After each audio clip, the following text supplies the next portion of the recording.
Subscribe and comment on the video in the card above for endless horror stories and a chance to win a $20 Amazon gift card at the end of this month. The Mexican werewolf is searching for blood. This world is a strange one. El Chupacabra, the goat sucker. The only thing I know that would want to suck on a goat. These feisty, creepy creatures are the vampires of the southern border. But, as we're about to see, these sharp-toothed beasts often lurk further north than you'd think. So, watch out for claw marks on the outside of your home. Keep an eye out for carcasses of livestock completely drained of their blood, because you might just have a chupacabra. And if you don't do something about it, you might just be the next bloodless victim. Enjoy these allegedly true chupacabra encounters. But first, we might be going over encounters with a Mexican beast, but I want to know about your encounters with the Taco Bell, also known as Taco Hell. If you've got a creepy Taco Bell experience, send it to us soon at darknessprevails.org and we might just read it. Now, are you ready for the goat sucker?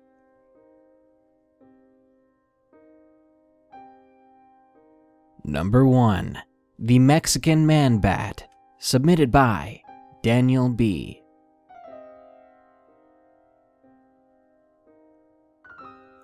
This happened when I was 15 years old. I'm 20 now. The story occurred when I used to live in Mexico, and the experience is still engraved in my memory since I still have nightmares about it. Let me first introduce myself. My name is Daniel, and I am Hispanic, and very much a gun enthusiast. I do not consider myself brave, I would say I'm more reckless. So let's get started, shall we? One Monday during the middle of July, me and my 3 cousins, Ruben, 14, Raph, 20, and Angel, 18, decided it'd be fun to go out into the woods and hunt something to cook. Now, Raph is the oldest of us, and was working as a security guard at an old rural mansion that my whole family nicknamed the Big House. The place was huge and was known to be haunted. The owner of the place once hired a medium who confirmed the presence of not just one, but 2 spirits, one being her dead husband, but I'm not sure how many of us believed it. The Big House is a 3-story small mansion in the middle of nowhere. It was more like a fancy ranch since the surroundings were very farm-like. Chickens running wild, goats eating grass, cows grazing, and rabbits running around. Nearby there's a forest that Ruben and I love to explore and play in. Raph's big idea was to take the 3 of us to his work and stay the night. We would hunt and have the cookout right there. We loved the idea and agreed. Fast forward to the weekend. We all hopped in Raph's truck and he drove us to the Big House. Once we were there, me and Ruben jumped out and ran out to the woods to explore. Meanwhile, Angel and Raph stayed behind to get everything ready, the guns and all of that. It was almost night, maybe 8 p.m., but we didn't mind. After a fair amount of meters in, we noticed something. There was a dead deer. Normally we wouldn't care because there are coyotes around the place, one of the reasons why Raph had the job. I'm a big guy, taller than all my cousins, so I didn't feel too scared. But what really unsettled me was the way the deer was killed. The thing was decapitated, and there was no blood anywhere around. Rubes, I grabbed his arm. We gotta tell Raph, this is freaky. Yeah, man, let's go. We both walked our way back to the house. When we got back, Angel was outside counting ammunition, and Raph was inside getting the guns. Big rifles, for those that are gun people. We hunt with 308s, because we hunt bigger game like boars. Angel, Raph, Ruben said shaken, we found a dead deer. Raph shrugged and gave us this condescending look. I mean, we're right next to the woods. There's coyotes around and boars in those woods. I shook my head. He didn't understand. This you have to see. We nagged Raph until he finally agreed to come with us. We were going to go back out anyway. Once we arrived to the place with the dead deer, Angel looked petrified. She looked over to Raph, lip trembling. Can a coyote do this? Raph scratched his chin. I have no idea. Maybe it was the Chupacabra, he joked. Raph, cut it out, Ruben said, slightly scared. Tell me it was a coyote. It wasn't, he declared. my stomach felt cold. We heard bushes moving behind us. We all rose, our rifles ready. Well, if it is a coyote, I'm going to light up the thing. Remember when I said I was reckless? Well, I shot twice into the bushes before we even knew what it was. Lord knows what I would have done if I had shot a person. But it was at that moment I knew that I screwed up. Something squealed, and we heard it run away. The sound was like a pig getting gutted alive. What the heck was that? Angel dropped her rifle and grabbed Raph by the shoulder, shaking him. Raph pushed her away in both anger and fear. I don't freaking know. He picked up Angel's rifle and shoved it back into her hands. And I don't want to find out. Let's hunt tomorrow morning. For now, let's go back. Then he noticed something that no one but him could. There was nothing, he said. What? Reuben asked, still scared but now confused. Raph explained.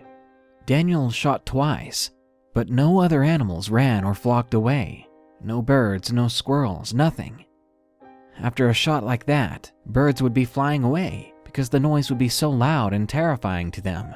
So where are all the animals? We gotta go back, guys, fast. After he said that, we were all scared to death. Raph was scared as well, but he wouldn't show it. He was the oldest one. He had to make us feel safe. Raph opened the door once we got back and held it for us to go in. He locked it and took us into the kitchen.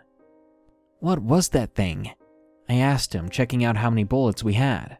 Are we going to stay here? I have to work, but I can drive you home tomorrow morning. All of you. He sat down and opened a beer. Then we heard it. A loud crash on the 3rd floor, like glass shattering. I'm not going up there. Angel hugged her rifle. Reuben hid behind her. Stay here then. Daniel, you coming? Raph looked at me. I could see that it was more like begging than asking. Yeah, we've got guns, right? Even still, I didn't feel safe at all. But strength in numbers gave me a false sense of security. No, screw that. We're all going. Angel stood up and walked over to us with Reuben behind her. I'm not staying here. The 4 of us, ready for something to jump out at any second, walked upstairs slowly. We could hear rumbling like someone was trying to rob the place, as if they were shifting stuff around.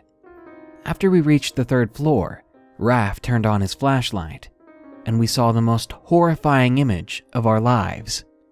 It looked to be a person, almost. Its skin was pale dark blue and had red eyes. But what most stood out were its wings, leather-like bat wings. This thing shrieked in surprise and just stood there motionless. It stared at us. The beast was holding a bust of a cheap statue on the hallway. We couldn't see the face because Raph never illuminated it. I think he didn't want to see it. Just like when you cover your eyes during a horror movie when you know something scary is going to happen. No one said a thing. We were all too afraid. Raph finally got it together and aimed his rifle. The creature threw the bust at him and missed, but it was enough to make Raph lose his concentration. Reuben and I shot multiple times, and the thing ran down the hallway. We chased it down, only to hear another loud crash. We ran into a broken window and saw the creature on the ground. It looked back at us, and it extended its wings. It didn't fly. Instead, it used a flap of its wings for extra lift to jump into the trees. We saw how the trees shook as the creature jumped onto them. It was large, and it definitely needed the extra lift to do that. None of us slept the entire night. We stayed in the kitchen eating junk food and drinking beer and coffee to try to stay awake. We didn't hear any more noises for the rest of the night, but we had to be sure. We paid very close attention. As soon as the sun came up, we jumped into the truck and drove home. Raph quit his job after that. He got a new one at a retail store. I can't say I blame him. I would be lying if I told you that I see the creature every time I look out the window. Because that was it. We didn't hear news about the big house, but we all agreed to never go back. And thankfully for us all, we have never seen the bat thing again. And dear bat creature, let's not meet again. Because if we do, I'll be aiming for your head.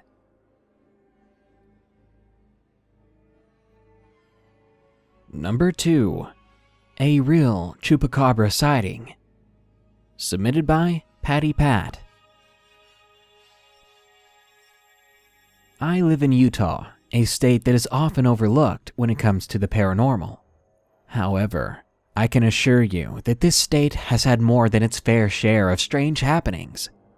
From the Bear Lake Monster in the north, Skinwalker Ranch in the south, and even some Bigfoot sightings in the mountains. The one thing that I never thought I would see was the fabled Chupacabra. It happened only a few days ago from this submission, so I figured I would write it down while the encounter was still fresh in my mind. A group of friends and I were on a late-night drive through a canyon near Salt Lake City.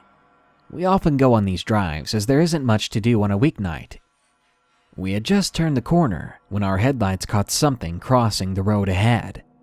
At first, I thought it was a coyote, as this thing was about the same size and relative shape. But as we got closer, I could see that it was walking very strangely, almost more like it was hopping or galloping. Even more strange was the fact that it seemed to be missing a lot of hair. Now, I would be willing to accept that this was a coyote. Perhaps it was suffering from mange, if it wasn't for what I saw next. It had abnormally large and powerful looking hind legs, and when it turned to face our car, I could see long fangs protruding from its muzzle.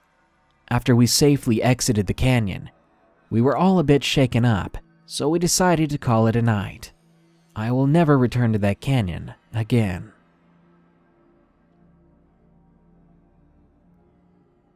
Number 3. Chupacabra in Georgia. Submitted by Karma.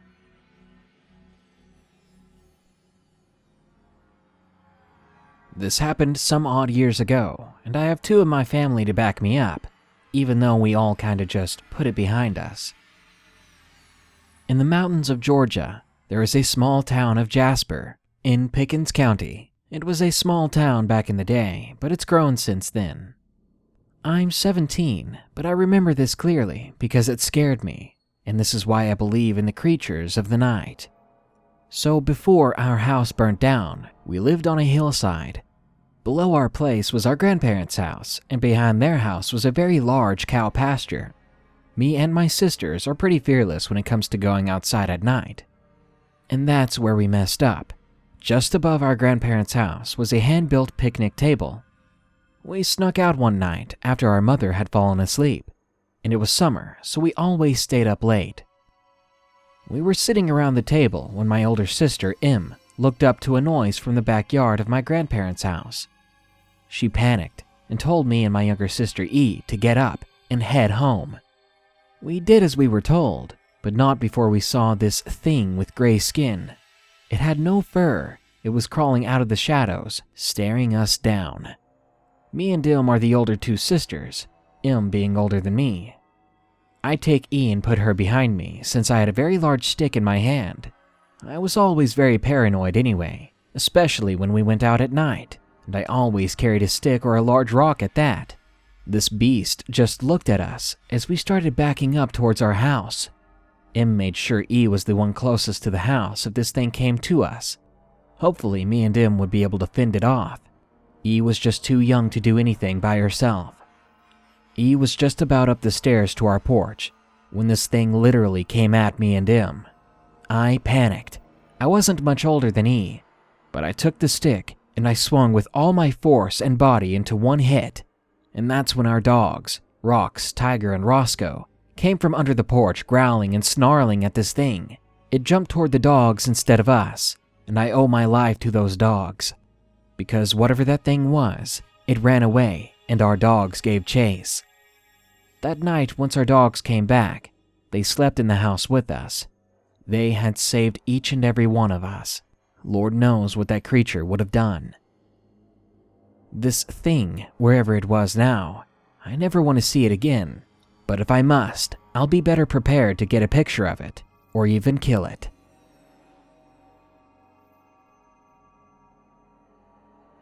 And number 4, Piney Woods Chupacabra. Submitted by Sirius AB. Where do I begin? This is probably one of my favorite stories to tell people about weird encounters that I've experienced. Thanks to the recent video of werewolf sightings, it reminds me a bit of my own similar encounter. My family, friends, and I all share unique stories of strange personal encounters with spirits, creatures, UFOs, and the sorts, which I would love for them to share at a later time. I'm a female, and during this time I still lived in the Piney Woods region of Texas. My friends and I were slowly growing an interest into the paranormal since our middle school years. Our particular interests were more focused on the dogman and werewolf sightings. We've also previously suspected there to be a Bigfoot in the area, based on accounts from others nearby. But our suspicion of something else lurking in the woods grew the more stories we got. A majority of these encounters happened near my best friend Kelly's house, in the woods just down her road. Kelly's house is located in the more rural part of our town. Her driveway was bumpy and consisted of dirt and gravel.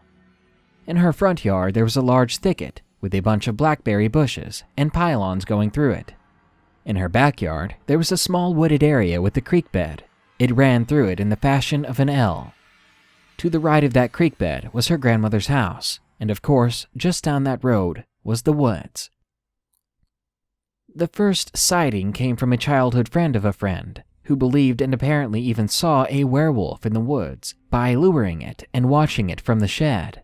Of course, I took the story with a grain of salt, believing it to be make-believe.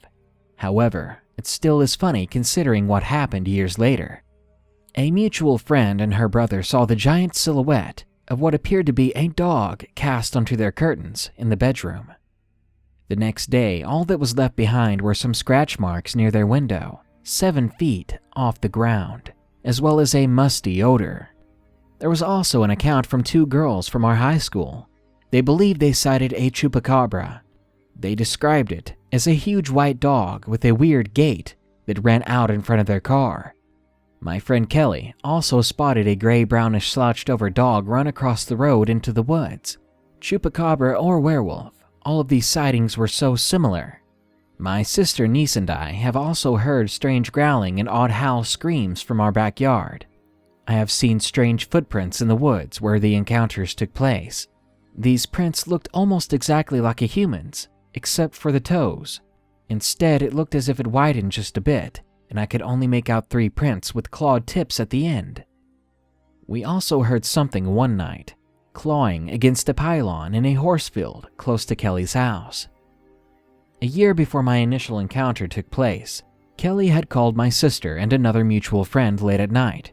She was on her computer when suddenly the disturbing sounds of her neighbor's geese brought her attention to the window in the living room.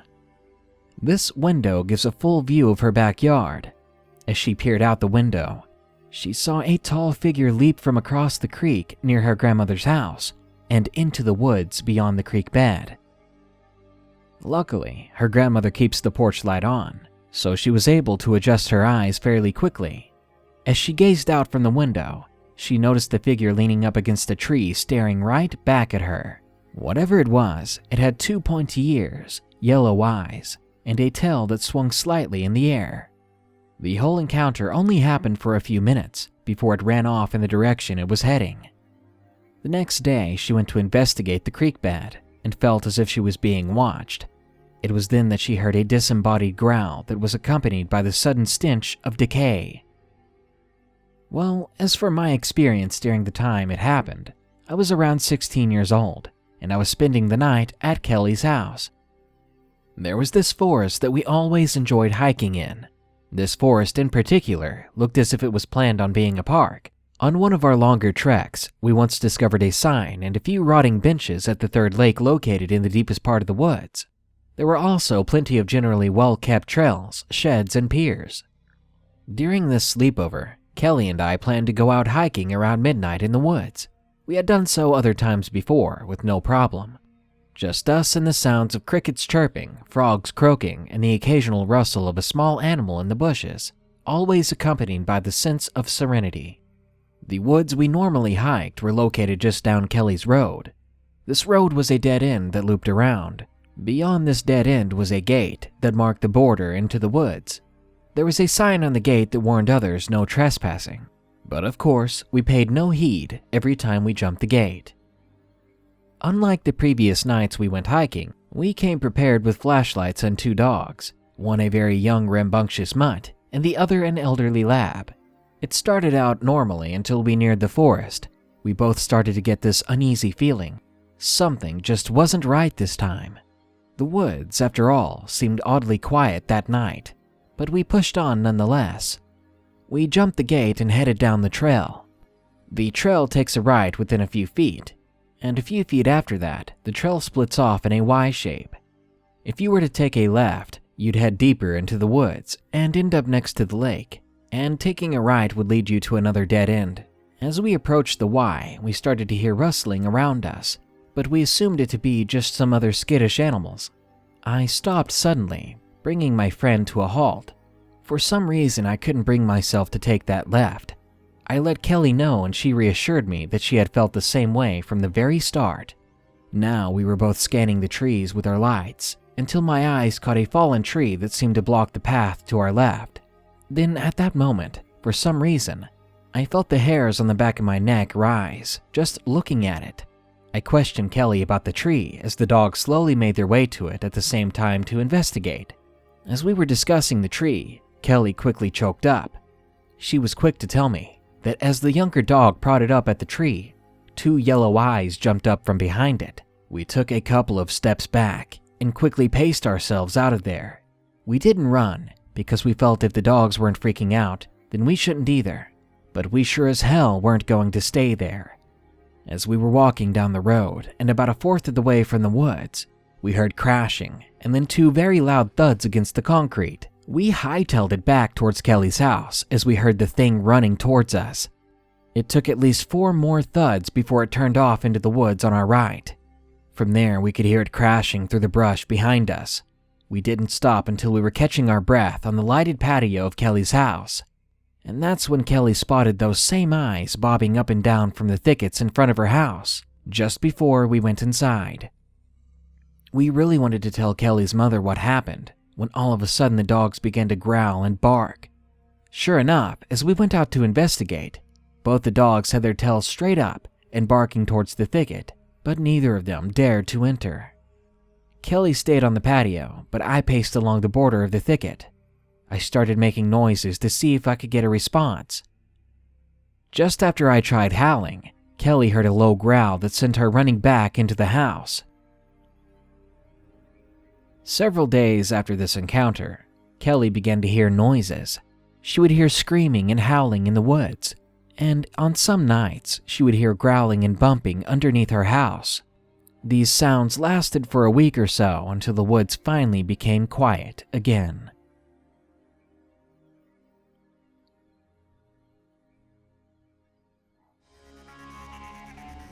Every culture has its monsters. More often than you think, these creatures are more than just mythology. They are reports of people's real-life sightings explained the best they can at the time. So the next time you're in Mexico, listening to the locals' urban legends, you've been warned. Because if you wake up to a fanged beast biting into your flesh, you're gonna have a bad time. Good night. Be sure to like, share, comment, and subscribe if you enjoyed the video. And don't forget, you can send us your Taco Bell horror stories at darknessprevails.org. Thanks.